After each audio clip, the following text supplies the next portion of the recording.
এই তো আমার ব্যাগ। এটা তুমি চুরি করেছো? কি বলছেন কি আপনি? আমি চুরি করেছি মানে? আরে চুরি করে আবার বড় বড় কথা বলছিস? দে ব্যাগ দে, নাহলে কিন্তু আমি পুলিশকে ইনফর্ম করব। মুখ সামলে কথা বলবেন। কোনো কিছু না বুঝে না জেনে কাউকে কিছু বলবেন না। ধরুন আপনার ব্যাগ।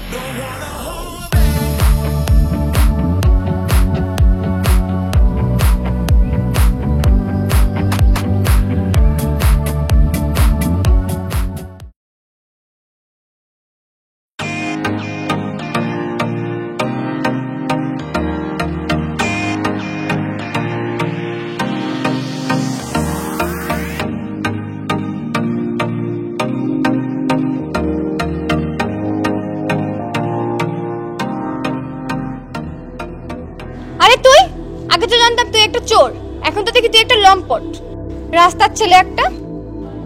দেখুন, আপনি না বুঝে আমাকে গালি দিয়েই যাচ্ছেন। আর একটা খারাপ কথা বললে কিন্তু খুব খারাপ হয়ে যাবে। কি করবি তুই? বাড়িতে মা বোন নাই? শয়তান একটা, আমার চোখের সামনে থেকে চলে যা, নাহলে পুলিশ ডাকবো।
আগে জানতাম তুই চোর লম্পট, এখন তো দেখি তুই গুন্ডা। রাস্তা কি তোর বাপের? রাস্তাকে কেন মারামারি করছিস? ছেড়ে দে ওকে, নাহলে পুলিশ ডেকে তোকে অ্যারেস্ট করাবো।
ওই টাকা পয়সা যা আছে সব দিয়ে দে। মোবাইল কই? যা আছে সব কিছু নিয়ে নে। বাঁচাও! ওই চুপ, বেশি চিল্লাইলে গলা নামাই দেবো।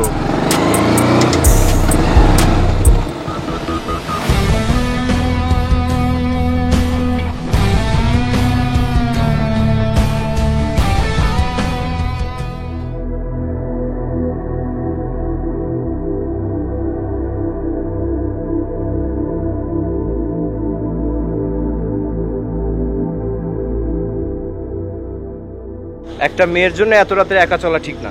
যাই হোক, এই জায়গাটা নিরাপদ না। দ্রুত বাড়িতে চলে যাও।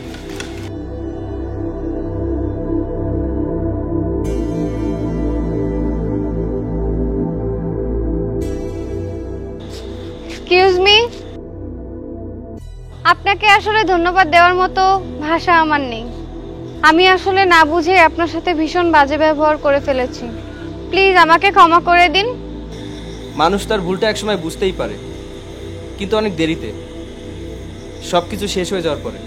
কারো পোশাক দেখে আর বাইরের রূপ দেখে কাউকে বিচার করবেন না, আর পুরোটা না জেনে সিদ্ধান্ত নেবেন না। Good night. আপনাকে দেখে এবং আপনার কথা শুনে মনে হলো আপনি অনেক শিক্ষিত এবং ভালো ঘরের সন্তান।